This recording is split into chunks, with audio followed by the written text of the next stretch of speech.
A gran novedade do día. Bo día? Todo bien? Está aquí falando? Pois, bo día a todas e a todos. Quero saudar, no primeiro lugar, ao presidente, a conselleiras, conselleiros, a secretaria xeral, ao presidente provincial, a secretaria provincial, que non sei onde está aí, moi ben, ao secretario local tamén, Alberto, e a todas e a todos. O resto de autoridades, teño moi pouco tempo, entón non podo perdelo saudando a todos, pero grazas a todos por acompañarnos e grazas, sobre todo, por encher este auditorio. Hoxe eu estou moi contenta porque Vigo, a miña cidade, é o escenario dun acto realmente importante para o Partido Popular de Galicia. Vigo hoxe é o escenario da aposta do Partido Popular por Galicia e tamén é a escenificación dun compromiso con esta cidade, con Vigo. Unha cidade que conselleiros, o goberno de Galicia e o presidente coñecen moi ben. Coñecen moi ben porque pisades Vigo, porque entendedes Vigo e porque os preocupáis moitísimo por Vigo. Sempre traedes boas novas e, ademais de traer boas novas, teño que dicir que teño a sensación de que Vigo está no mapa do goberno galego despois de moito tempo. Nós queremos recoñecer a aposta deste goberno galego por Vigo, por a nosa cidade.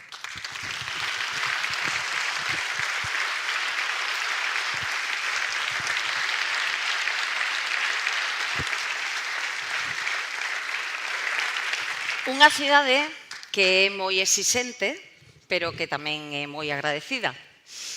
E quero dicir isto porque cada vez que vides a Vigo, alguén, o innombrable, se revolve e recómenlle cada vez que traedes boas novas. En ese momento empeza o proceso de retorcemento da realidade, terxiversando as cousas, mentindo e, sobre todo, desmerecendo o esforzo que o goberno galego fai por Vigo. Así que é unha mágoa e, por ese motivo, por algún motivo máis, porque non todo va a ser faceros a pelota, quero dicir que dúas mensaxes. Unha, que temos que cambiar o relato, porque sempre van por delante no relato. E iso é responsabilidade de todos os que estamos aquí, do goberno galego, noso e de todos. Temos que cambiar o relato e facerlo noso, e iso é traballo de todos. E despois, antes dixe que Vigo é unha cidade exixente pero agradecida, e quero alterar o orde. Vigo é unha cidade agradecida, pero tamén exixente. Por iso, moitísimas grazas polo voso esforzo, pero Vigo quere sempre pedir máis. E quere pedir máis porque o innombrable non quere recoñecer o investimento que a Xunta, que o goberno galego fai en Vigo. Por exemplo, para a vivenda en Navia, para a ETEA, para o túnel de Elduallen, para o Cine Fraga, para el Instituto Domingo Villar, para el CIS Olimpia Valencia, para Estelantis, para la planta de transferencia de Guixar, para el IFEBI, para os nosos montes, e paro, porque senón os aburriría.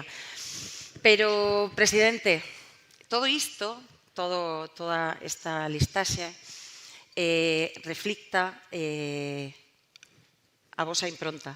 A vosa impronta e a do voso goberno. Vigo sabe valorar todo o que o Partido Popular e o Goberno galego fan por esta cidade. E tamén o valoran pois a xente que precisa vivenda, as empresas, as familias, a xuventude, os barrios, a xente da cultura e a xente do mar, porque Vigo é unha cidade que está cansa de vivir nunha mentira, a mentira sempre de o falso culpable ou un inimigo externo. Vigo non quere confrontación, Vigo non quere victimismo, Vigo o que quere é mirar ao futuro, traballar con rigor, conseguir moitísimas cosas e, desde logo, con solucións reais. Así que seguides vindo a Vigo, seguides apostando por Vigo, por favor, porque se a Vigo lle vai ben, a Galicia vaille ben. Así que estou convencida de que o mellor para Vigo está aínda por chegar. Moitísimas grazas a todos.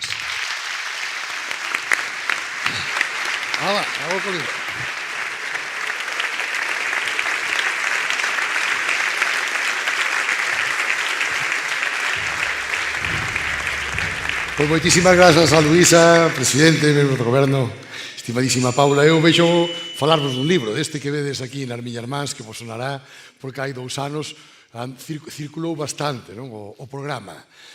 Todo empezou aí, coa elaboración dun programa. Como deben empezar as propostas políticas serias e rigurosas. Mirade, a demoscopia máis actual dinos que mesmo entre a xente nova, sorprendentemente máis aínda entre a xente nova, o que máis está valorando é o cumprimento dun programa, o poder ofrecer un programa cando alguén comeza un proxecto político, un proxecto de goberno político serio, duradeiro e comprometido ca sociedade, porque o programa electoral vincúlanos 2 veces cos galegos e cas galegas. En primeiro lugar, cando Alfonso Rueda decide dirixir un programa á poboación da súa primeira aposta pola creación dun goberno, verdade?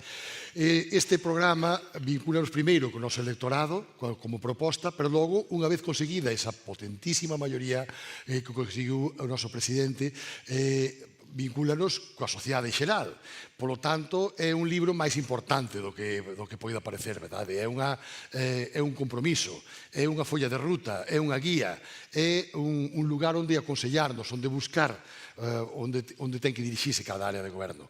E iso fixémoslo no seu momento, baixo a directrices de Alfonso, evidentemente, con 4 eixes que quixemos que fosen moi clariños. En primeiro lugar, poñer o foco sobre as persoas, a Galicia das persoas. En segundo lugar, sobre a Galicia que evoluciona continuamente, a Galicia que prospera. En terceiro lugar, o futuro de Galicia, a Galicia do futuro. E, en último lugar, prevendo todas as dinámicas políticas que se van a montar a nivel de toda España, a dignidade de Galicia, como posicionar a nosa comunidade autónoma ante todo o que xa daquela estaba pasando. E aí apareceu, o foco púxose hai máis de 2 anos en cuestións que ainda hoxe son de fragante actualidade. A vivenda, a sanidade, as necesidades das persoas, as políticas sociais, e todo iso está aquí, todo iso está cumpríndose e todo iso está percorréndose. Podemos dicir hoxe e podemos presumir que o 87% deste documento está cumprido ou en vías de cumprimento. Iso eu creo que moi poucos gobernos da nosa contorna, e máis aínda na situación política que está vivindo o país, pois se podría dicir. Quixo facelo así o noso presidente porque esta é a forma seria de facer as cousas, é a forma de que a sociedade nos aprecie e saiba que hai xente responsable aos mandos, ao volante dun goberno estable, dun goberno, en definitiva, con sentidiño. Ese programa que Alfonso mandou facer hai máis de 2 anos é hoxe un documento moi sólido que está perfectamente identificado ca nosa sociedade no seu conxunto, no ámbito social, económico, cultural, do medio rural, do mar e de moitísimos máis lugares onde o programa de Alfonso é un programa serio, é un programa viable. Iso é o que queríamos deixar constancia hoxe como anticipación a que interveñan os que son os responsables de aplicalo, os responsables de cada unha das áreas de goberno da Xunta de Galicia, a quen imos escoitar un a un a partir de agora. Eu vou xa, sen máis dilación, darlle a palabra e darlle paso á primeira delas. Estando en Vigo, parece case lóxico que esas ondas do mar de Vigo que nos contemplan que sexa a responsable da área de goberno de mar. Así que lle pido xa que suba a este escenario a Marta Villaverde. Un aplauso para ela.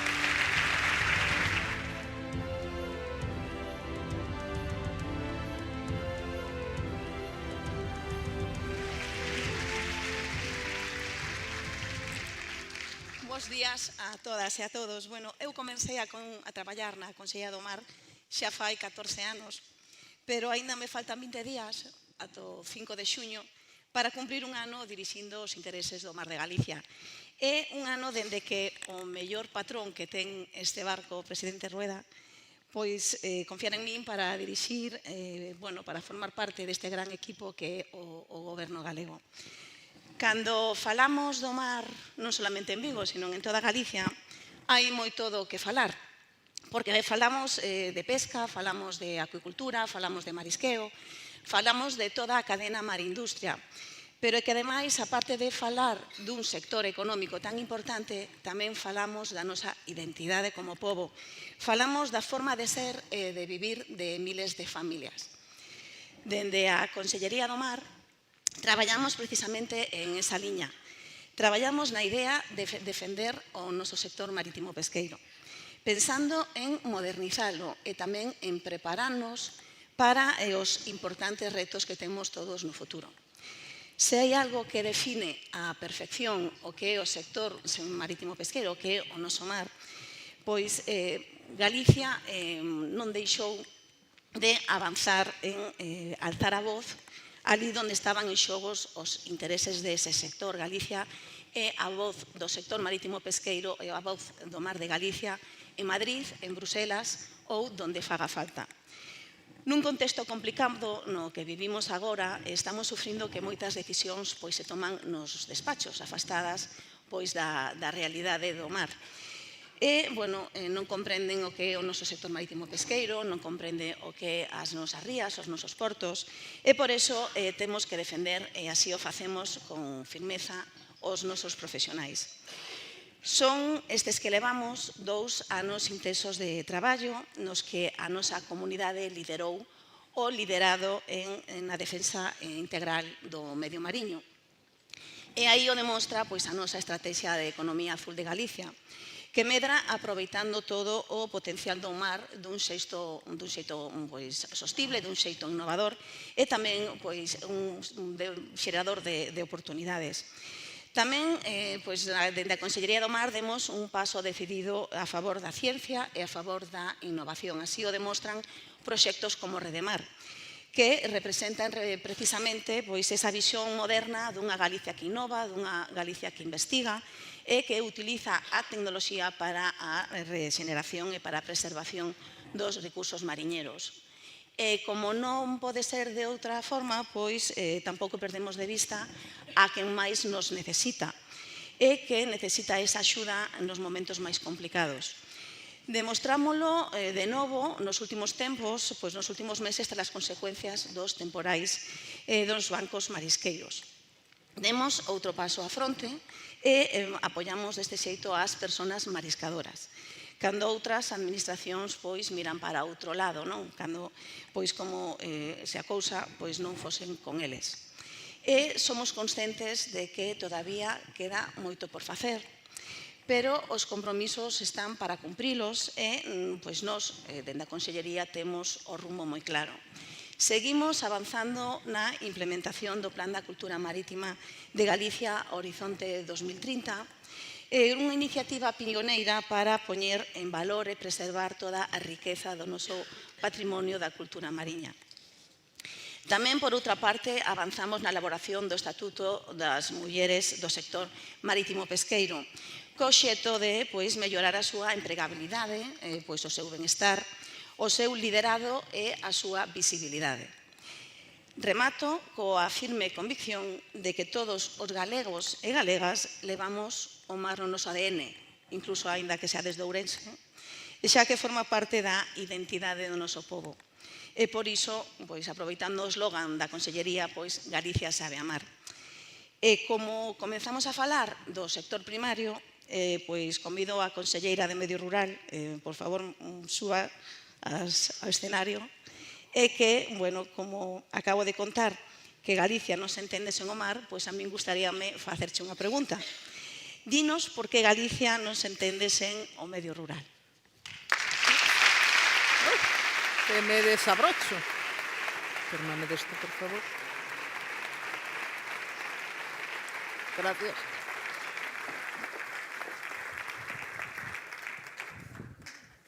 Presidente, secretaria xeral, compañeiros, compañeiras, amigos e amigas, pois Galicia non se entende sin o medio rural porque, como digo sempre, Galicia é 95% rural. E digo, aínda estando nunha cidade como a Vigo, non? Para dar resposta a esa pregunta, vou a darvos uns datos, non? Eu digo sempre que o medio rural de Galicia é o corazón e a alma de Galicia e tamén do goberno de Galicia. Se vemos un dato, pensando en territorio, Galicia é o 5,8% do territorio do Estado, non? E para iso vamos a dar uns datos. No sector lácteo producimos o 42% do leite do país e temos máis do 50% dos produtores. Somos a comunidade autónoma que medra ano tras ano en datos de produción, mentras que as outras caen. E se falamos do sector da carne de vacuno, que está un tema que está tan en boga esta temporada, pois co Mercosur, temos que dicir que somos a segunda comunidade en produción de carne detrás de un territorio tan grande como é o de Castela León. E estamos nas Rías Baixas, temos que falar da potencialidade do sector do viño. Falando do viño, Galicia apostou por algo moi importante, pola calidade. E os viños galegos diferencianse de todos os do resto de España precisamente por ese valor engadido que ten cada botella e cada acio. E falando de números, o ano pasado o sector do viño aportou 380 millóns de euros, algo máis da metade do que aportaron todos os produtos das DOs e IXPs galegas. E temos que falar, por suposto, do sector forestal, un sector moi potente que aporta máis do 50% da madeira do Estado, dende un territorio que ocupa o 5,8%. Todo isto é posible, evidentemente, gracias aos nosos produtores, a gandeiros, agricultores, viticultores, adegueiros e tamén silvicultores que fan posible todo isto e que teñen claro que o goberno galego está ao seu lado para seguir apostando por un rural productivo, un rural vivo e, por suposto, un rural con moitísimo futuro que vai a seguir medrando e ser o que queira porque temos moitísima potencialidade. E para iso, dende o goberno galego, apostamos, en primeiro lugar, pola remuda xeneracional. Un problema que teñen todos os sectores, pero o sector primario tamén. Con unha convocatoria este ano de 53 millóns de euros para que os mozos se animen a incorporarse ao sector primario e para que fagan realidade eses plans empresariais que teñen previstos. Apostamos tamén polo banco de explotacións para os que non teñen remuda xeracional que poidan poñer esas explotacións ao servicio daqueles que se queren incorporar. E tamén apostamos pola mobilidade de terras, algo esencial en Galicia, que sabedes que se caracteriza por ese minifundio contra o que temos que loitar para facer máis competitivas as nosas explotacións. Por iso, este ano temos un orzamento de 16,7 millóns de euros para seguir apostando polas concentracións parcelarias e precisamente veño de Ribadumia de ver como evolucionan os traballos nunha delas aquí ben pretiño. E tamén seguimos traballando nos polígonos agroforestais. En canto ao líder, porque o rural é moito máis que agro e que ganadería, calquera que teña un proxecto, este ano lanzamos a maior convocatoria, non? 28,6 millóns de euros para que aquel que teña un proxecto se estableza e viva no rural e do rural, algo que é fundamental. E non podo rematar sin falar da inversión no noso monte. Unha inversión en prevención de 75,38 millóns de euros, a máis grande que nunca se viu, apostando polas faixas secundarias, apostando pola prevención, pero tamén pola productividade, apostando polas agrupacións forestais de xestión conxunta para que as pequenas parcelas se convirtan en elementos de xestión máis grande, apostando por plantacións de frondosas e de coníferas e tamén coidando ese mantemento con axudas para que os propietarios poidan manter o monte limpo. O territorio galego é de todos, dos propietarios en primeiro lugar, e é responsabilidade de todos seguilo coidando. E remato xa, que me paso de tempo, dándolle paso ao meu compañeiro de emprego e facéndolle esa pregunta, non de cal é a folla de ruta de Galicia para reter, atraer, activar talento como panca de emprego, emprendemento e equilibrio territorial. Moitas gracias.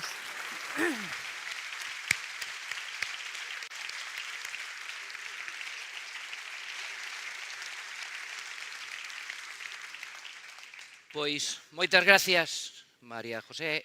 Respostando, dende a Consellería de Emprego temos claro que Galicia consolidará o seu futuro se é capaz de converter o talento en oportunidades de emprego, de emprendemento e tamén de progreso no territorio, tal e como comprometimos no programa electoral fai 2 anos. As cifras reflicten, evidentemente, que vamos no bo camiño. O mellor abril de toda a serie histórica en datos de paro e tamén de afiliacións. Na enquisa de poboación activa, 33.000 activos máis. Se atendemos a evolución demográfica, Galicia como terra de oportunidades crece en poboación, 14.000 persoas no último ano. E se atendemos a estrategia Retorna, que é un éxito, de 2018 ao 2024 prácticamente 50.000 galegos e galegas do exterior voltaron a esta que é a súa terra. Pero temos que seguir avanzando e temos que seguir traballando tamén no que se fixo durante estes 2 anos, en 3 grandes eixos. O primeiro é activar o talento que xa existe en Galicia, e aí traballamos na formación. Hai que acercar o máximo posible a formación ás necesidades das nosas empresas. Sacamos adiante o decreto de microcredenciais porque apostamos por unha formación flexible, áxil e, como digo, o máis adaptada posible ás empresas que despois son as que contratan. Melloramos o funcionamento do Servicio Público de Emprego co uso de ferramentas de inteligencia artificial como é a EMI e co foco posto nos colectivos máis prioritarios, a mocidade e tamén as mulleres. O segundo eixo é a atracción de talento e aí traballamos tanto cos galegos e galegas do exterior. Dentro do Retorna reforzamos o Retorna Cualifica Emprego, que liga eses galegos e galegos do exterior coas necesidades das nosas empresas, 400 familias que se viñeron en 2 anos aquí a Galicia, e o ano pasado tuvemos unhas feiras de emprego en Argentina e Uruguai con moito éxito, vamos a repetir en Brasil. No que se refire ás profesionais de terceiros países, cumprindo tamén o programa electoral, estamos ampliando as nosas demandas competenciais e teño que decir que moi pronto vamos a ter as autorizacións iniciais en permisos de traballo. Agardo que neste mesmo semestre, logo de negociación co Estado, co obxectivo, como digo, de poder apostar por esa inmigración ordenada e regular, segura e eficaz e axustada tamén ás necesidades das nosas empresas. O apoio ao emprendemento e aos autónomos, coa estrategia do emprendemento ligado ao territorio, o reforzo dos polos de emprendemento, e tamén me gustaría destacar a simplificación que temos con todos os autónomos. Moitos, hoxe seguro que sodes autónomos e o estades vendo, coa orden única, 40 millóns de euros aí nesa orden, e ao mesmo tempo tamén apoiando tanto as novas altas a través da cota cero como a remuda xeracional co bono remuda. Non me quero esquecer, por suposto, da economía social. En nada, vamos a levar ao Parlamento a nova lei de cooperativas ou o exitoso desenvolvemento da estrategia do comercio local tan importante no noso territorio 2025-2030.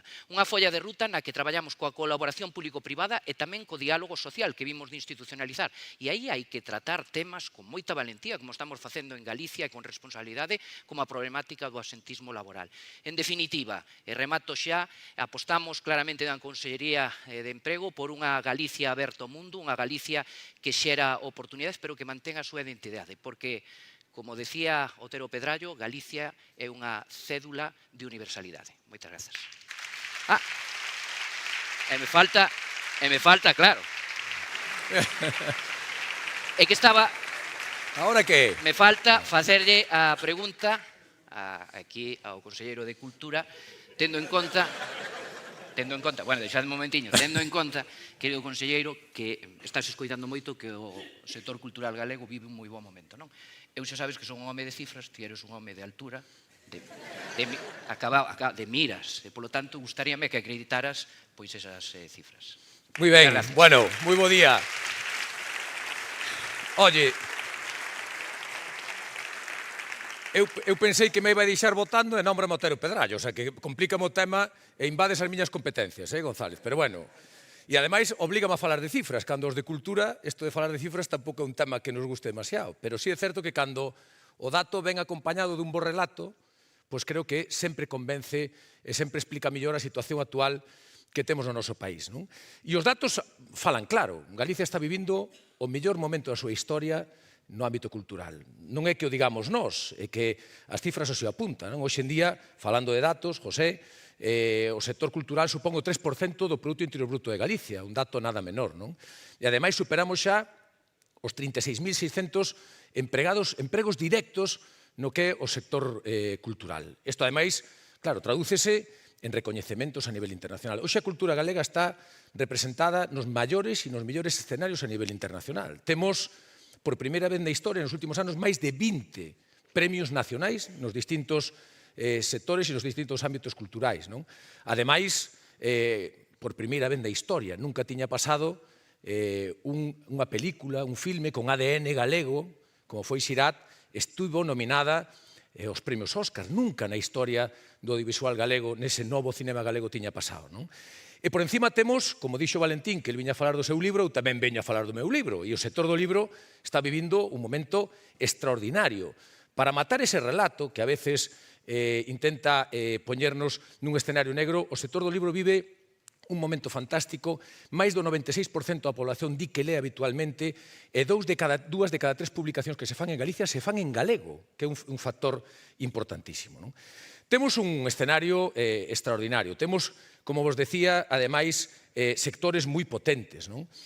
No ámbito da xuventude estamos colaborando de xeito transversal cas distintas áreas para poñer solución a un problema que está aí, que recoñecemos que é un problema, o maior problema da nosa sociedade, que é o tema da vivenda. E vos poño un dato. A Consellería puxo en marcha este ano, por primeira vez, máis de 3 millóns de euros nese bono Emancípate, que solicitaron máis de 3.600 persoas para acceder á súa primeira vivenda. Ou poñemos en marcha a campaña máis ambiciosa de toda España. Ningunha comunidade autónoma ten, como ten Galicia, 12.000 plazas públicas para conciliar, para que permitir que as persoas concilien e que a xente e os mozos e as mozas teñan o seu espacio de ocio. Si falamos do noso gran patrimonio, da lingua, estamos en un bon momento. É certo que temos unha oportunidade, temos un reto, témonos marcados unha nova estrategia, hai que acadar un pacto social dentro de un marco de negociación que sexa asumible por Galicia. Pero ese marco ten uns chanzos ben marcados no territorio. Temos ben definidos os marcos da estrategia de negociación. E esos marcos, que están ben chanzados, pásanse exclusivamente en dous aspectos. Por un lado, o equilibrio lingüístico e, por outro lado, a liberdade lingüística. De aí, e entre esos dous espacios, poderemos negociar, poderemos entender, pero nunca nos saldremos dun espazo no que se encontra cómodo a maioría social de Galicia. E aí temos ese reto, e o plantexaremos tamén nas próximas semanas. E pois temos o patrimonio, o noso gran patrimonio. Dous aspectos importantes. O primeiro, fixemos unha modificación dunha lei ambiciosa, respondimos ás necesidades dos concellos, nos pedían maior axilidade no proceso de tramitación dos expedientes de patrimonio sen, en ningún caso, disminuir a protección do patrimonio, e o fixemos a través dunha ambiciosa modificación da lei que permite, por primeira vez, dar solución ao problema de todos os concellos galegos e, en segundo lugar, o noso gran proxecto, a candidatura de Ribeira Sacra a Patrimonio Mundial, que nas próximas semanas verá finalizado o seu proceso e eu estou convencido que dará, por fin, debida resposta a un territorio único, con un valor universal e excepcional. Falamos de datos, falamos de relatos, falamos, dende logo, de unha cultura que está e ten unha saúde de ferro. Creo que é unha cultura, e está demostrado que a cultura galega está firme, está dura como un buxo e ten unha gran saúde. Así que, falando de saúde, quen tuvera o Conselleiro de Sanidade aquí cerca, verdade, para preguntarlle cales son as liñas estratégicas dunha consellería que xestiona o 40% do orzamento da Xunta de Galicia e que, ademais, tamén podo decir que a sanidade galega ten unha excelente saúde que nos vai a contar o compañeiro Antonio Camaño. Moitas gracias, Antonio.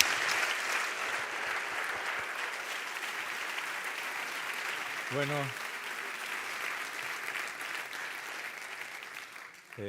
bo día. Efectivamente, querido conselleiro, máis de 5.600 millóns de euros, polo mínimo, Miguel, se dedican á sanidade nos orzamentos deste ano 2026. Nunha cifra récord, unha cifra realmente histórica, unha cifra impregnada por unha soa palabra, coidar. Coidar as galegas e os galegos e tamén coidar aos que cuidan a esos galegos e galegos. No? Pero coidar non só é tratar unha enfermidade. No? Coidar tamén é previla e detectala precozmente. Por eso investimos moito en saúde pública. No? Un calendario de vacinación realmente impresionante, un calendario dinámico, sempre con un paso máis alá, sempre introducendo novas vacinas, como ha sido este ano ese reforzo da vacina fronte ao meningococo a idade de 12 anos e tamén esa vacina fronte ao virus de papiloma humano na adolescentes. No? Novas patoloxías no cribado neonatal, esos cribados pioneiros en cancro de mama e cancro de próstata, que xa superaron a súa fase piloto, ese cribado de cancro hereditario a través do proxecto Xenoma Galicia e tamén iniciativas legislativas como pode ser esa lei de protección das saúdes menores e tamén de prevención de condutas adictivas. No? Xa no campo asistencial, no? Desde o Servicio Galego de Saúde, se traballa por adaptar o noso sistema sanitario público á realidade, a nosa realidade sociodemográfica, no? Dispersión, envellecemento, vulnerabilidade, soidade non deseada, pluripatoloxía, polimedicación. Moitas accións en este aspecto. É unha liña estratégica prioritaria, clarísima, que é a abordaxe óptima e integral do cancro como unha enfermedade de alto impacto clínico e sociosanitario. No? Un plan de oncoloxía de precisión xa plenamente implementado na práctica clínica diaria, novas avances tamén, como dixe antes, en o que son os cribados. No? Tamén queremos facer unha estrategia que englobe a todos os hospitais de Galicia e por eso este é un proxecto maravilloso que conseguir acreditar toda a oncoloxía galega como centro de excelencia a nivel europeo. Sería o futuro CCC, o futuro Centro do Cuidado Integral do Cancro de Galicia, no? Buscando a excelencia en asistencia, en investigación, en docencia e tamén en calidad e xestión. Un reto moi importante por delante, que é a reforma da atención primaria, no? Que temos que presentar neste primeiro semestre, no? Unha reforma multinivel, nova dirección xeral de atención primaria na Consellería, nova reorganización estrutural e funcional nas áreas de xestión integrada, novo xeito de traballar no centro de saúde, limitando as consultas, potenciando a figura do xefe de servicio, no? E tamén acercando realmente a medicina comunitaria á poboación. E como coidamos a nosos profesionales? Pois ofertando emprego de alta calidade, proceso de consolidación no último ano con 5.450 prazas, mellorando as condicións laborais e retributivas dos nosos profesionales, esa xornada semanal de 35 horas, negociando, a diferencia de outros, con múltiples organizacións sindicais e tamén legislando esa modificación da Lei de Saúde de Galicia para proteger a nosos profesionales fronte ás agresiones. Este é o balance de 2 anos, un balance baseado en compromisos cumpridos e con moita visión para o futuro, un futuro, sen ninguna dúbida, moi prometedor, grazas ao traballo desos 48.500 profesionais do Servicio Galego de Saúde e tamén grazas ao compromiso e implicación do magnífico equipo que me acompaña na Consellería de Sanidade. E dito eito, outro dos eidos no que a Xunta de Galicia e o Goberno fai moito hincapié e ten moito traballo é no eido da vivenda. E por iso, conselleira, sube, contesta, por favor. Cando vanse a entregar esas primeiras chaves das novas vivendas protegidas?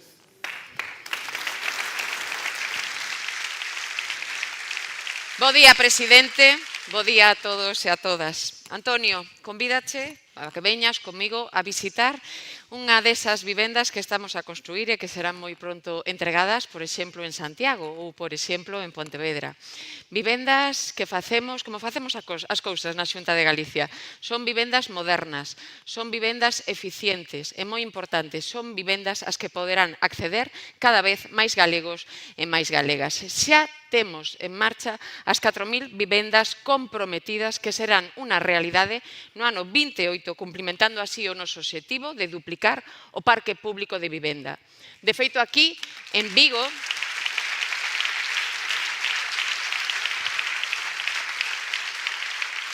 aquí en Vigo, saben ben, son máis de 900 as vivendas que temos en marcha. Non temos máis que ir a Navia para ver esos 10 edificios que xa agora mesmo están en construcción.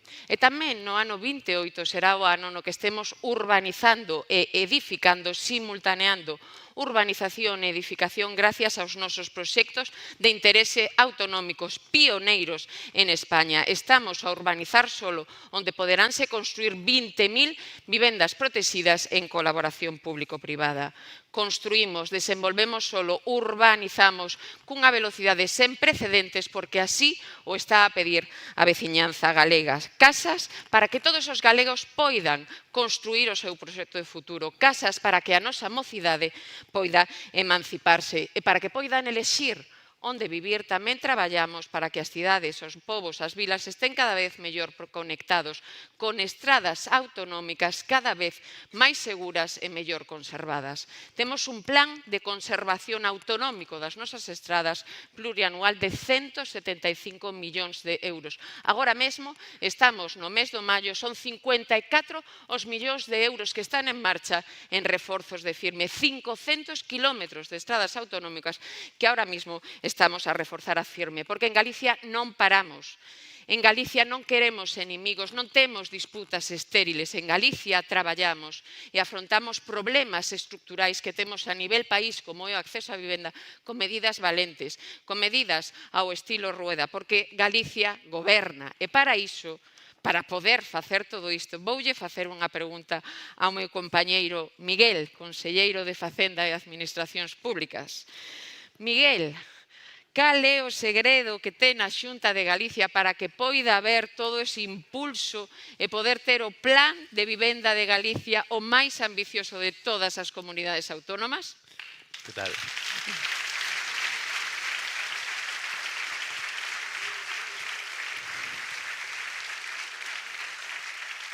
Hola María, pois moi bons días a todos. Pois evidentemente ter orzamentos todos os anos aprobados axuda. Outra cousa que é importante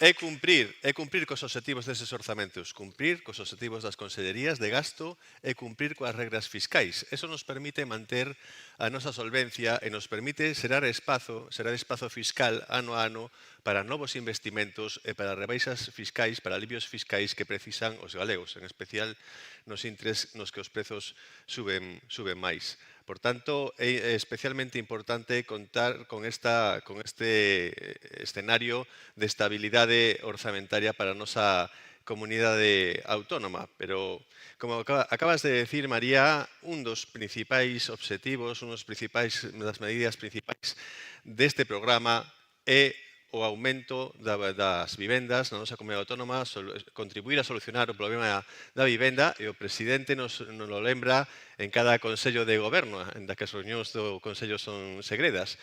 E isto consiste en ter capacidade de ter músculo financeiro para facer novas vivendas e para impulsar máis medidas fiscais que axuden a oferta e a demanda no mercado da vivenda, que así como se solucionan os problemas no mercado, actuando sobre a oferta e a demanda lonxe de outras ocurrencias que non solucionan nada. Por tanto, marco de estabilidade, solvencia financeira, este é o gran principal obxectivo da nosa Consellería, achegar recursos para que os demais acaden os seus obxectivos, pero tamén temos outros fitos recollidos no noso programa.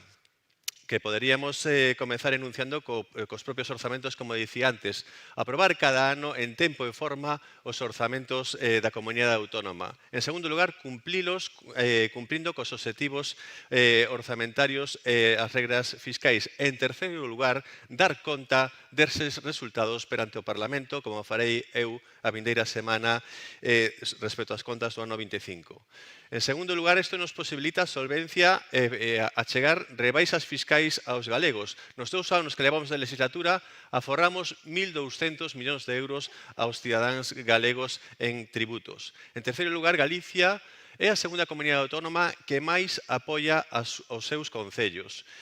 Adicamos 187 millóns de euros a axudas incondicionadas aos nosos concellos, un 11,5% máis que o ano pasado, 4 veces máis do que medra o orzamento e 30 millóns de euros máis nos 2 anos de legislatura que levamos ata agora.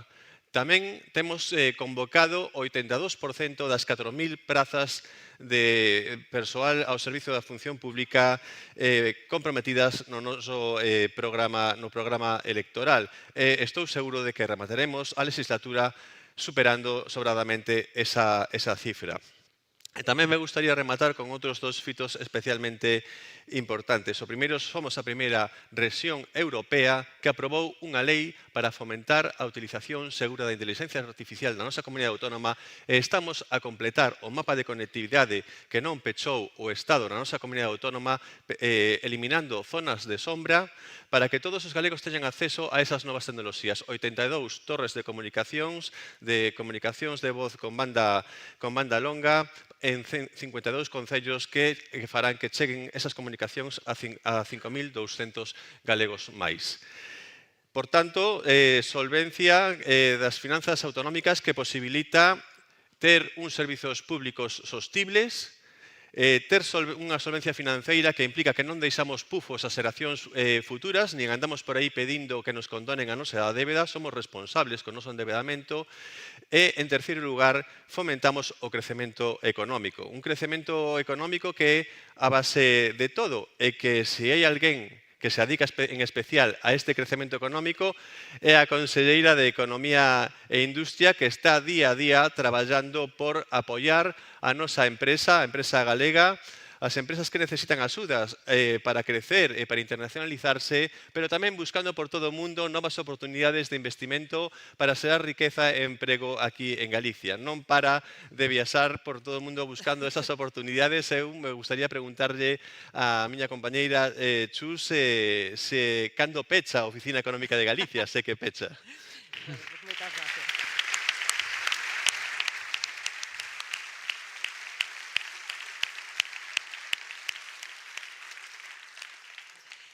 Ben, pois, bo día, moitas gracias, Miguel. Efectivamente, a Oficina Económica de Galicia, gracias ao excelente equipo que ten esta consellería, eu creo que non pecha nunca. Bueno, as medidas que incluímos o Partido Popular en materia de economía e industria no noso programa, eu coido que se poden resumir o que tiñan 2 obxectivos clarísimos. O primeiro é facer crecer a empresa galega e conseguir que a empresa que xa está instalada en Galicia gañe en competitividade e o segundo é atraer novos investimentos á comunidade autónoma. Por esta razón, pois, puxemos en marcha esa oficina económica ao que se refería o conselleiro de Facenda, unha oficina económica que costou moitísimo pois poñer en marcha nun proxecto novo, pero que agora mesmo xa podemos dicir que se está replicando noutras comunidades, que ten atendido máis de 40.000 consultas e ten agora mesmo máis de 400 proxectos en exame. Esta oficina está absolutamente integrada xa coa Secretaría Xeral de Industria e isto é o que permite acelerar os proxectos empresariais e, sobre todo, liderar o acompañamento empresarial por parte da Xunta de Galicia. Creamos figuras novas para esta aceleración industrial. A principal, eu creo que xa é ben coñecida, que son os proxectos industriais estratégicos. Agora mesmo, sen contarse aos proxectos que foron caendo polo camiño, temos 15 proxectos industriais estratégicos en marcha. Estes 15 proxectos suporán aproximadamente 1.400 postos de traballo novos e un investimento de 1.500 millóns de euros. A Oficina Económica e a Secretaría Xeral de Industria traballan ofertando ás empresas o catálogo comercial de Galicia, todas as posibilidades que ten a nosa comunidade fronte a todos os demais territorios. E para iso temos que ser capaces de ofrecer solo industrial de maneira áxil e barata e tamén ofrecer recursos naturais. Por esta razón, o presidente fixo unha aposta por separar o desenvolvemento do solo industrial da vivenda pública e os resultados están aí. Agora mesmo temos en marcha máis de 12 millóns de metros cuadrados de solo empresarial. Para que se fagan unha idea, dende os anos 80 que se crearon as xestures, executáronse 11,2 millóns de metros cuadrados. Agora mesmo, hasta o ano 2030, imos superar eses millóns de metros cuadrados de desenvolvemento, máis de 400 millóns de euros de investimento en solo público. E as empresas, como dicía, necesitan recursos, necesitan enerxía barata e necesitan tamén recursos naturais que ten Galicia. Por esa razón, temos en marcha ese novo plan eólico de Galicia. Despois de 25 anos está traballando nun novo plan eólico. Puxemos en marcha as medidas de repotenciación que permitirán reducir en máis dun 80% os muiños na comunidade e aumentar un 30% a produción de enerxía. Sacamos adiante a Lei de Recursos Naturais e con isto puxemos en marcha a Sociedade de Recursos de Galicia que xa conta co seu primeiro parque eólico, abaratando a enerxía dos municipios e dos cidadáns que están ao redor destes parques. E, por último, puxemos en marcha, despois de 14 anos, os primeiros concursos mineiros. E hai 20 adxudicacións de permisos de investigación, 100 máis que están en marcha en minerais estratégicos fundamentais, como pode ser o ouro ou o wolframio, que podrían supoñer máis de 7.000 millóns de euros de movimento económico na comunidade. Remato xa coas dúas principais estrategias que temos na Consellería que creo que están destinadas fundamentalmente a mellorar a innovación empresarial, unha estrategia que aprobaremos en verán, e a estrategia de seguridade, defensa e aeroespacio, unha estrategia pioneira e que esperamos que daqui ao ano 30 movilice 900 millóns de euros en empresas do sector ou outras empresas que poidan incorporarse. Pero todo este movimento económico non tería ningún sentido se non pensamos nas persoas. Por iso pido a miña compañeira, a Fabiola, conselleira de Política Social. Como dicía, traballamos para xerar máis recursos e para que o extraordinario sistema de benestar co que conta Galicia poida ser cada vez mellor. Cales son, conselleira, as prioridades que ten agora mesmo a Consellería de Política Social? Pois moitas gracias, compañeira.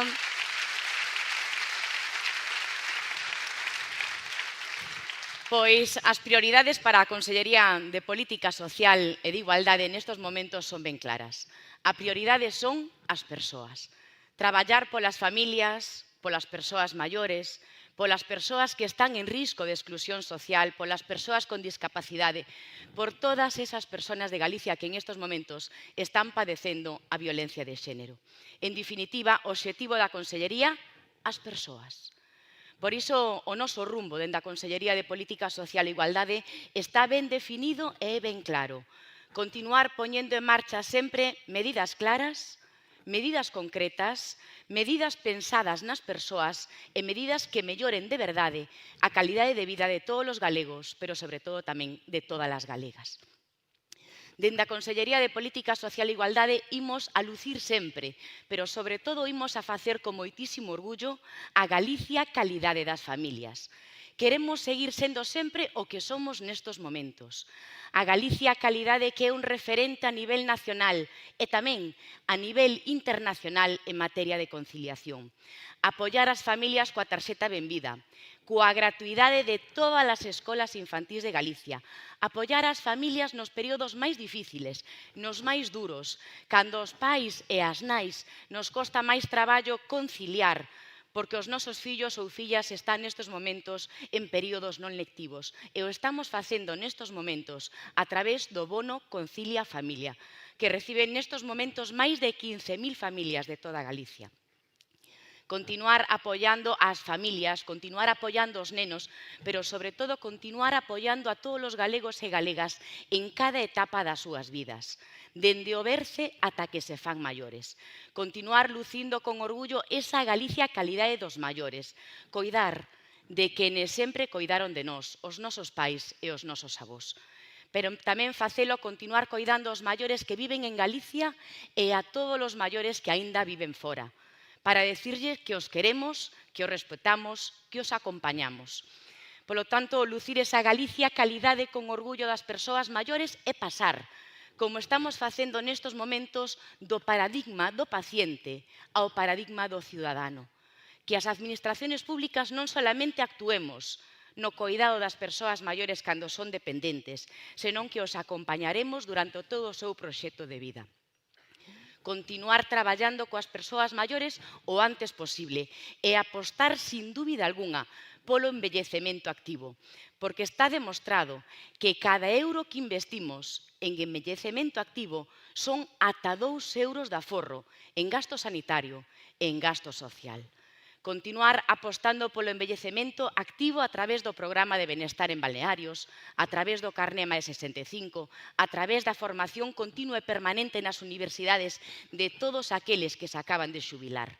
E cando chega a dependencia, cando unha persoa maior necesita coidados, darlle sempre liberdade. Apostar porque todos os maiores de Galicia sexan sempre libres. Libres de decidir como e onde queren pasar esta nova etapa das súas vidas. Si todos eses maiores o deciden facer, vivir, ser coidados nas súas propias casas, que o poidan facer. E o estamos facendo a través dese servicio de axuda no fogar, no que acabamos de asinar un acordo histórico coa FEGAM para incrementar o financiamento. Gracias de corazón, presidente.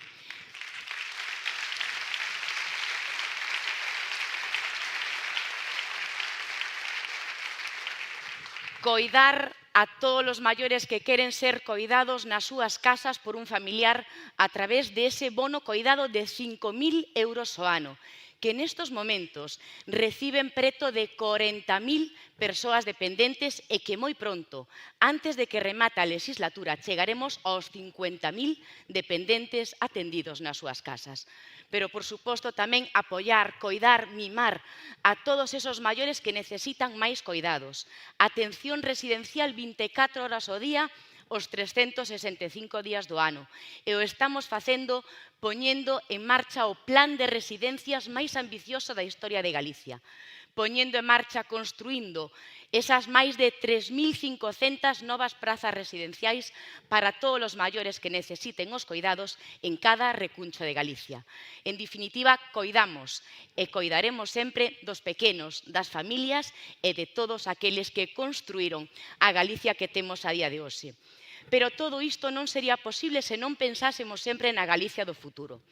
E da Galicia do futuro é necesaria sempre a ciencia e, como non, tamén a innovación. Por iso, querido compañeiro, conselleiro de Educación, a ciencia e a innovación son fundamentais para o futuro de Galicia. Gustaríanos que nos explicases hoxe como, a través da educación, é posible canalizar todo este coñecemento en oportunidades e en avance para Galicia. Muy bien.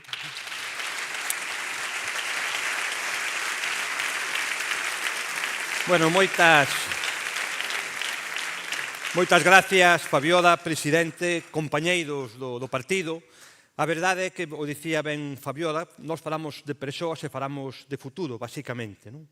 A nosa consellería é unha consellería que traballa no presente, pero que traballa fundamentalmente pensando no futuro. Por unha parte, na educación, na formación, na capacitación das persoas, e por outra parte tamén en todo o que ten que ver cos avances científicos que ao final van a redundar e van a impactar de xeito directo na competitividade das nosas empresas. Educación. Educación é un sector tremendamente complexo, pero é vital para o futuro. Temos un gran servicio educativo en Galicia cun modelo propio que nos centramos basicamente en 3 pilares. O primeiro é educar en calidade, en equidade e xerar igualdade de oportunidades. Ao final, o que importa son os resultados. E os resultados nos sitúan en moitas das variables que midan a saúde dun sistema educativo en postos líderes en España, por exemplo, en ciencia, en pensamento creativo ou en inglés. Sabedes que os nenos galegos son os que mellor falan inglés de España. Eso fai anos sería impensable, pero eso se pudo facer gracias a políticas estables, políticas con sentidiño, que foron capaces de dar oportunidades de futuro pois aos nosos xóvenes. E queremos facelo tamén con caridade, pero tamén con equidade, para que ninguén quede atrás.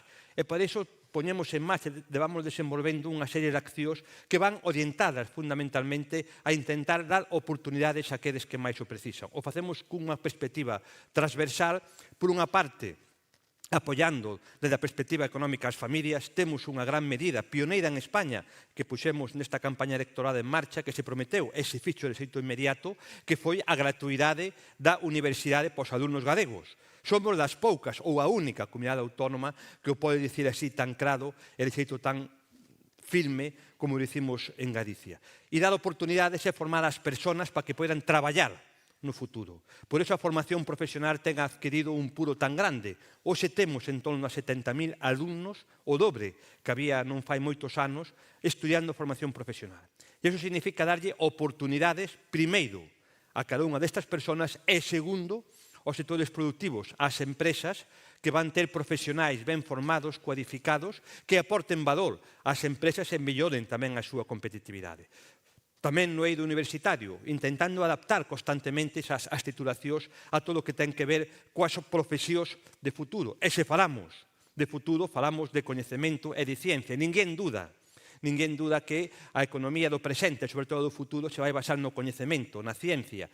E aí temos que facer un gran esforzo que a nosa marca I+G+I, innovación feita en Galicia, investigación feita en Galicia, para que proxectos como a ampliación do CESGA, como Gartia, ou como a fábrica de inteligencia artificial poidan ser un revulsivo, un gran apoio ás nosas empresas para que poidan desenvolverse no futuro. En definitiva, traballamos no presente, pensando no futuro, pensando en dar oportunidades ás persoas. Os coches son pequenos, pero que o día de mañá estarán aquí connosco para que teñan máis oportunidades e fagan unha Galicia mellor. Pero, obviamente, hai que estudiar, hai que traballar, pero tamén hai que facer algo de deporte e disfrutar do noso paisaxe e do noso territorio. E por iso chamo, neste caso, a Ángeles, a Conselleira de Medio Ambiente, para que nos diga algo tan importante e unha pregunta incluso comprometedora, pode comprometer ao presidente desde a perspectiva de cando podrá o presidente pasear en bicicleta por o camiño dos Faros ou por o camiño do litoral.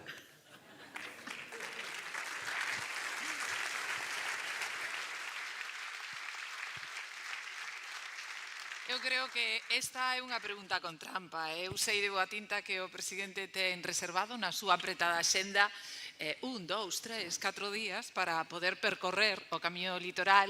Sei que o fai porque é un gran deportista, porque ama Galicia, pero tamén o sei que o fai para controlar se en realidade facemos ou non facemos ben as cousas. Dito isto, eu digolle a este auditorio que está cheo que reservedes alo menos un día na vosa xenda a partir do mes de xullo, porque teremos perfectamente disposto o camiño litoral, 1.300 kilómetros distribuídos en 53 etapas, que terá unha soa sinalética e aparte unha app donde poderedes coñecer de primeira man pois dende o patrimonio cultural, pasando polo natural, sin esquecernos de algo fundamental como é tamén a gastronomía. E iso gracias, presidente, a que a súa endereza, a súa constancia fixo posible que hoxe Galicia teña as competencias en materia do litoral. Non creades que foi doado. Non nos lo puxeron nada fácil.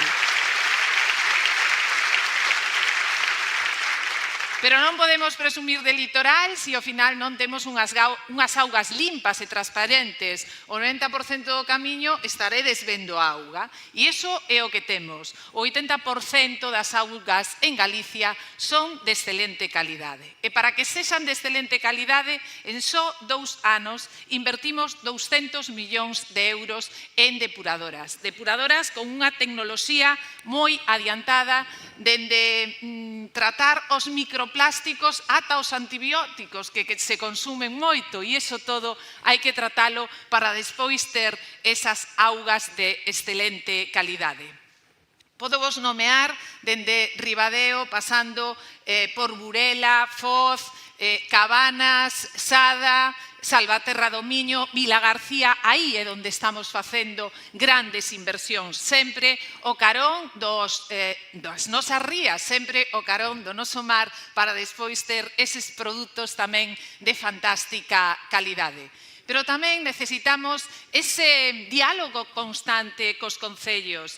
E poñíamos no programa electoral que todos os concellos galegos, ao final da legislatura, debían de ter as súas auditorías para saber se teñen pérdidas nas súas redes, porque falamos de cambio climático e falta de auga, pero somos conscientes de que hai concellos que teñen pérdidas de ata o 60%, e, polo tanto, hai que facer auditorías e tamén auditorías de infiltración. E xa conquerimos que o 70% dos concellos teñan feito as súas auditorías. E, querido Valentín, eu repasaba pola mañá os nosos compromisos e incluso imos máis aló, porque gracias a ese rico patrimonio cultural, Galicia convértese na primeira comunidade autónoma que ten ese mercado voluntario de créditos de carbono, e así poñemos en valor tanto os nosos montes como a nosa acuicultura. E iso é gracias ao esforzo de todos vós, pero tamén a seguir un programa que vai dando os seus resultados. Pero non me podo ir de aquí se non falo dos nosos animais de compañía. E se neste auditorio dixera levanten a man aqueles que teñen de animal de compañía a un can, pois 1 de cada 3 galegos ten un animal de compañía. Comprometémonos a facer un parque canino nas 7 grandes cidades. Crédeme, ali onde nos puxeron a disposición os terreos, caso Ferrol, xa temos construído ese parque canino, comenzamos en Pontevedra, a próxima semana asinamos con Lugo e traballamos agora mesmo tamén con Santiago e con Ourense, quedannos 2 que se lle vai facer. Dito isto, non só os cans e os animais de compañía están ben cuidados, hai algúns que son abandonados e, polo tanto, este mesmo verán comenzaremos a construción dese gran refuxio climático para albergar eses animais de compañía. Por lo tanto, moito traballo, pero sempre coordinado con todos os conselleiros e conselleiras. E xa chegamos ao ecuador desta legislatura, xa van 2 anos, sempre con un compromiso firme. É o que nos manda o presidente Rueda, estar á disposición, con moito traballo e sempre velando polos galegos e polas galegas. Dito isto, agora toca vídeo e remata o presidente da Xunta.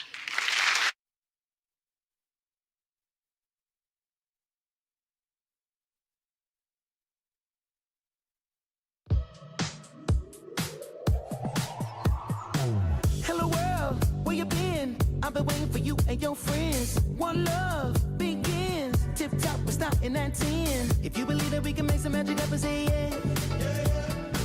If you believe that we can make some magic happen, say yeah. Yeah. We on that new. We're chasing that energy, make it move.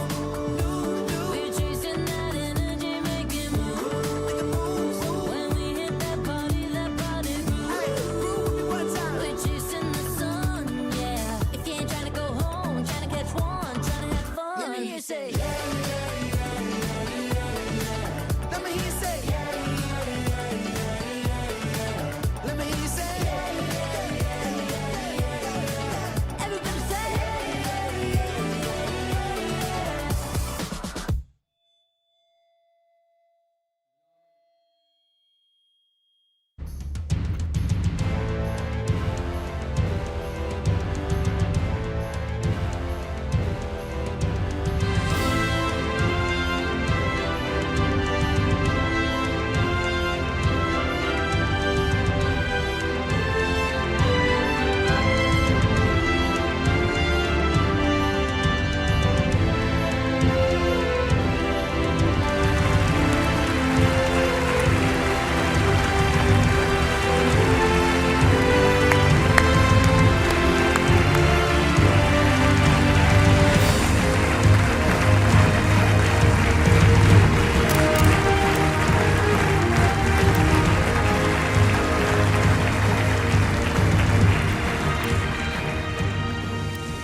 Bueno, moi bons días. Ante todos,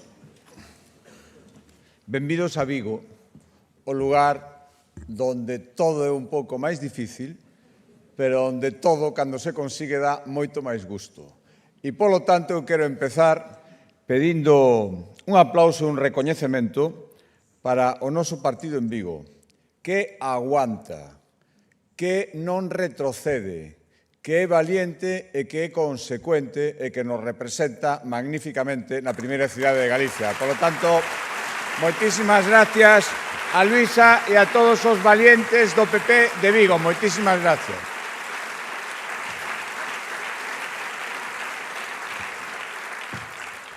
Bueno, non sei se sabedes, algunha ventaxa ten que ter este cargo, atril, posibilidade de usar papéis. Os conselleiros e as conselleiras tiñan aquí unha pantalla que non se ve desde aí, pero que era eu vexo perfectamente, donde eu lle preguntei a Paula Prado, dice, oi, aí que teñen un guión, non? O van lendo que van dicindo, non, aí o que tiñan era un reloj que contaba hacia atrás. É certo que algúns lle fixeron máis caso que outros, pero non tiñan nada máis que un reloj amenazante. E, polo tanto, con estas explicacións fantásticas que deron, se demostra que teñen un goberno de primeira categoría, porque non era nada fácil, e, polo tanto, eu quero recoñecer todo isto.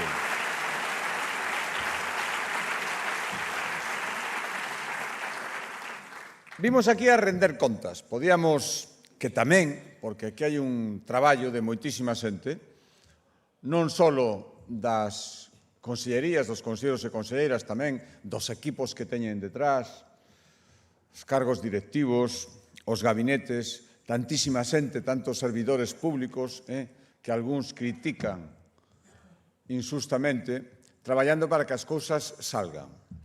De eso tamén hai que presumir, por que non? Pero, sobre todo, hai que explicalo.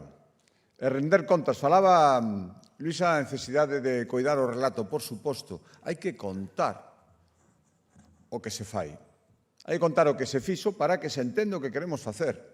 E nós nos presentamos hai 2 anos ás eleccións, un poquinho máis, con compromisos moi concretos. Decía Valentín que viñera a falar do seu libro. E, efectivamente, aí está. Le dimos moitas voltas a ese libro. Pensámoslo de forma que se poidera entender, que o poidera entender a xente, que o poidéramos entender nós tamén, porque aquelo era unha especie, como se di ahora, de... Iba a decir a palabra non é guiaburros, porque é un pouco peyorativa, pero tiña que ser algo que soupéramos que eso é o que hai que facer. Porque eso é o que dixemos que íbamos facer cando pedimos a confianza. E, polo tanto, medimos moito o que había que poñer ali, o valor do compromiso en política. Hai xente que sigue pensando que dá igual o que se diga cando te dedicas a política, cando te dedicas aos cargos públicos, e que a xente cho perdoa todo. E que unha mentira tapa a anterior e prepara a seguinte. E eu non creo neso. E ninguén que traballe con nós debe creer neso. E, polo tanto, eu agradezo moitísimo ese traballo que vamos seguindo e eu lle prometo ao coordinador dese programa electoral e a todo o seu equipo que cando chegue o final de legislatura estará completo e se algo non pudo ser o explicaremos e estará completo porque foi un gran traballo. Moitísimas gracias, Valentín, por todo ese traballo. Queremos seguir cumprindo, en definitiva, nada máis e nada menos. Facer exactamente o que os galegos votaron, o que lle dixemos que íbamos a facer para pedirlle a confianza. En Galicia, cando a xente vota, ten que saber que eso significa que nós imos facer. Significa que o que se prometa hai que executalo despois. Por iso este acto non o podría celebrar ningún outro partido. Por varias razóns, entre outros porque é un acto de partido de goberno. E un partido que sustenta un goberno, primeiro ten un goberno que traballe e despois ten todo o dereito do mundo a que se lle conte o que fixemos co seu apoio. Non vou a perder o tempo falando da oposición, xa me gustaría, eu non renuncio, a que en algún momento, lles queda tempo esta legislatura, fagan algo máis do que están facendo. O PSOE ten moi pouco que celebrar, está no de... que nin está na supervivencia, nin siquiera dos de aquí, que o teñen francamente difícil. Está na supervivencia do jefe supremo. Bueno, eles saberán se non vale a pena mollarse por Galicia para quedar ben con aquela que non lle importa nada a Galicia. Teñen moi pouco que celebrar e, por certo, espero que mañán especialmente teñan menos que celebrar que nunca. E mando dende aquí un abrazo a Juanma Moreno, co que falei esta mañán e lle transmitín todo o apoio do Partido Popular de Galicia. O do BNG xa é para facelo mirar. Me estaba enseñando a Pablo un teletipo, van pola hora canaria. Unha hora antes de que empezara este acto, xa estaban criticando este acto. E decían que non lles gustaba que estamos facendo un acto que aínda non empezara. E, polo tanto, lles digo dúas cousas. Primeiro, non pasa nada, porque veñan aquí a escoitar se todo o que contamos é o que estamos facendo, o que está feito. E segundo, se non se fían, eu reitero outra vez a invitación que lle fixemos a máxima responsable a que di que esas vivendas que non existen, que non se están construindo, que é todo mentira, a colla Consellería de Vivenda e a leve aquí a Navia e que se dé unha volta polo sitio onde estamos facendo máis vivenda de toda Galicia. E a ver se lleva un pouco os contos. Mirade, o non a todo combátese dun xeito moi siselo, cun sí rotundo. E sí é unha palabra que ten dúas letras nada máis, e por dar esa algunha interpretación, sí de sentidiño e i de impulso. E o que imos seguir facendo. E xa digo, non renuncio a que acaben entendendo eso. Se non entenden, pois será problema deles. Eu teño claro, o meu goberno ten claro, o Partido Popular de Galicia ten claro, que nós temos que seguir cumplindo.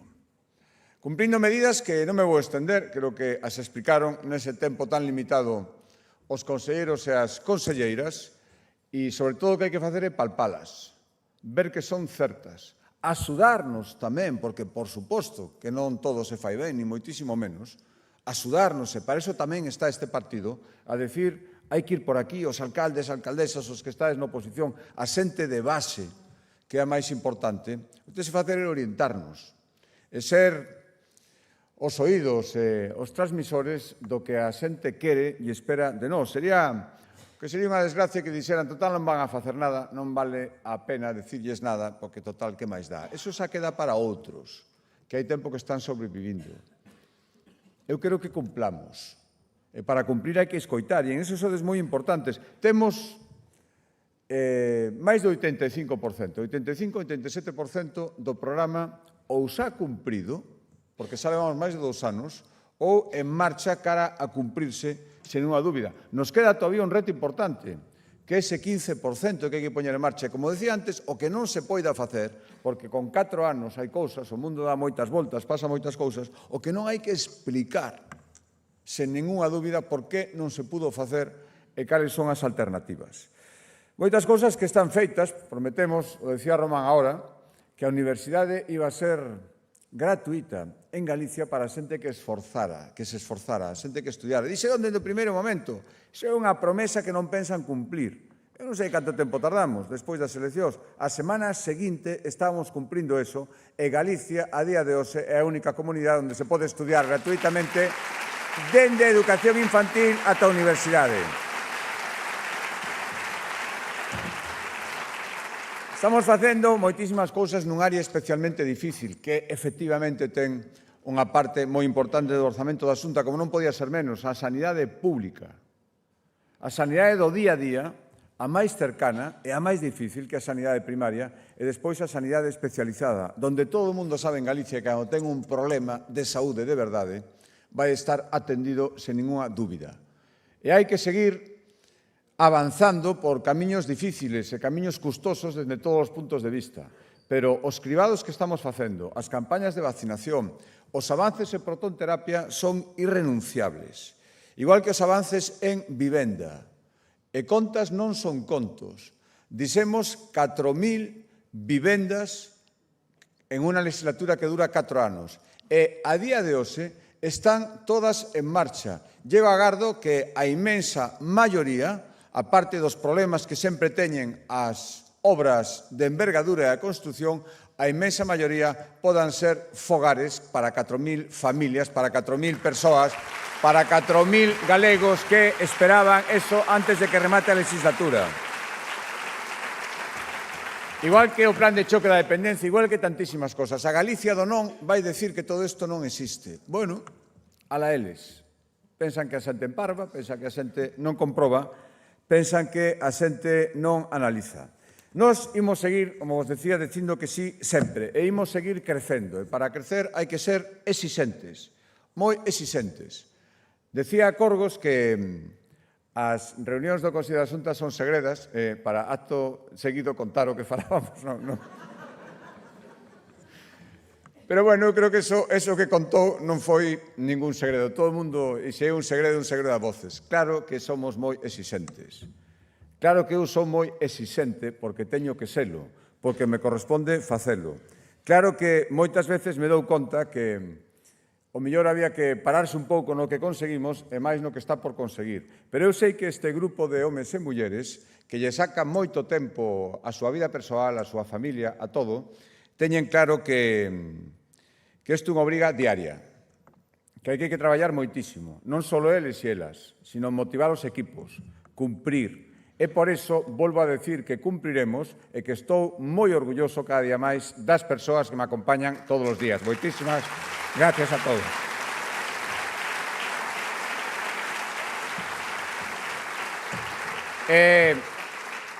Remato xa, porque eu creo que está todo dito. Toca poñernos deberes, sí, hasta o último día.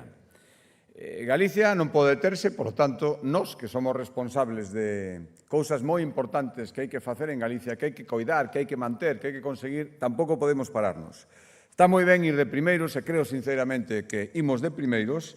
Está ben ter traballado tanto a toda agora, pero o importante é traballar moitísimo máis a partir de agora. A min que me gusta o ciclismo, como sabedes moitos, eu diría que estamos a punto de chegar ás etapas de alta montaña.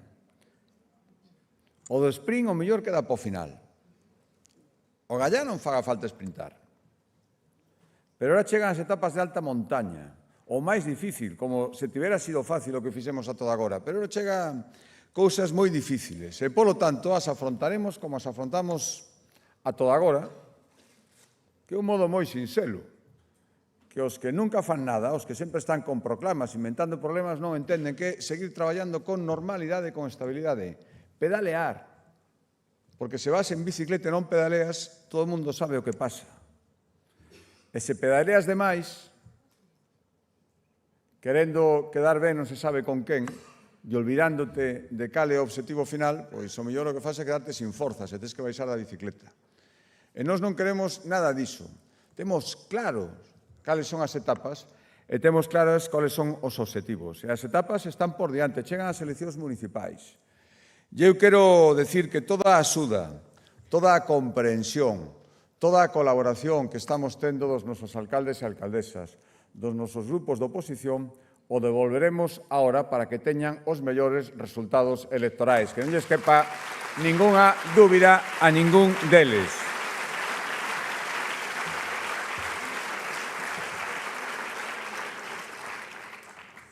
E cando teñamos as alegrías que sei que imos ter nas eleccións municipais, que por resumilas é manter todo o que temos e conseguir moitas cousas que non hai moito tempo parecían imposibles de conseguir, seguiremos traballando para as seguintes etapas. E as seguintes etapas poden ser as eleccións xerais, cando o gobernante máis egoísta que tuvo nunca España decida que lle convén persoalmente darlle o botón, o que nos ten é que coller preparados. E eu vos digo unha cousa, é unha tarefa colectiva, unha tarefa nacional, onde o que pase mañán en Andalucía vai ser moi importante. Pero máis importante que todo iso é que aqueles que nunca fallamos, sigamos sin fallar. E eu pido que dende aquí traballemos para darlle o mellor resultado histórico a Alberto Núñez Feijóo cando se presente ás eleccións dende o seu partido, dende o Partido de Galicia.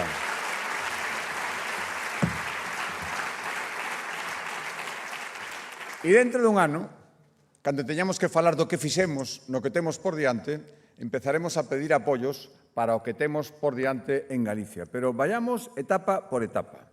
E iso quere decir seguir traballando, seguir cumprindo e seguir gobernando. Galicia goberna, non é un eslogan calquera. Hai que tomarlo con moita seriedade. Se non é certo, non se pode poñer. E, polo tanto, se nos comparecemos todos ao goberno de Galicia, detrás de unhas letras que poñen Galicia goberna, pois é o que hai que facer. Hai que gobernar, hai que seguir investigando, innovando, pensando que a xente quere ter o seu futuro cada día máis claro, que aproveitemos as oportunidades, que salgamos ao mundo, que o mundo é moi grande e que lle digamos a todo ese mundo que vale a pena vir a traballar, a investir en Galicia, que non hai que asustar, como fan os da oposición, a todo mundo, dicindo que isto é un desastre, que non veñan aquí, que en canto veñan aquí van a promover unha plataforma para que se aburran e se teñan que ir. Non, non, todo o contrario. Nos temos que ser rigurosos, exixentes, pedir que se cumpla, pero a xente que cumpla temos que abrirlle os brazos de Galicia, ser acolledores, igual que estamos acollendo a tanta xente descendentes desas persoas que tiveron que sair de Galicia hai moitos anos, cando aquí non había nada. E agora a Galicia que medrou, a Galicia que cambiou, a Galicia que ten posibilidades, a toda esa xente ten que decirlle que veñan aquí a traballar, porque é unha cuestión de xustiza e porque os necesitamos. Eso tamén temos que facelo, para seguir funcionando, para seguir sendo esa Galicia calidade que recuperamos hai moi pouco tempo. Era un lema que funcionou moi ben durante moitos anos, e ás veces, inexplicablemente, as cousas que funcionan ben, e isto teño contado moitas veces, alguén decide que hai que arrinconadas. E ainda se arrinconadas estaban ali expresando o mellor que somos. E agora que volve con toda a potencia, eso ten que ser un paraugas dunha convicción e dunha creencia, que é que aquí sabemos facer as cousas mellor que o que mellor as sabe facer. Que nin vamos de soberbios, pero tampouco hai que ir de tímidos sin necesidade. Galicia é moi grande. Galicia ten unha potencia enorme. Galicia ten unha estabilidade e unha maneira de facer as cousas que cada vez está suscitando máis atención para ben. E como eso é bo, como eso nos convén, como eso nos ten que facer sentirnos especialmente orgullosos, pensemos no moito que temos andado, pero de verdade, pensemos sobre todo no moito que queda por andar. Por lo tanto, moitísimas gracias por estar aquí nesta rendición de contas que creo que había que facer. Moitísimas gracias ao meu goberno, ao meu partido, o Partido Provincial de Pontevedra que hoxe nos acolle, o Partido Popular de Vigo e a todos os que estades ali dando alento. Son optimista para o que ten que vir se seguimos traballando como a toda agora. Ilusión e responsabilidade non nos vai faltar. Por lo tanto, adiante e a seguir conseguindo moitísimas metas. Moitísimas gracias e a seguir traballando. Moitísimas gracias. E ora lle pido ao meu goberno que suba aquí conmigo a recoller o recoñecemento do traballo que fixeron. Vamos alá.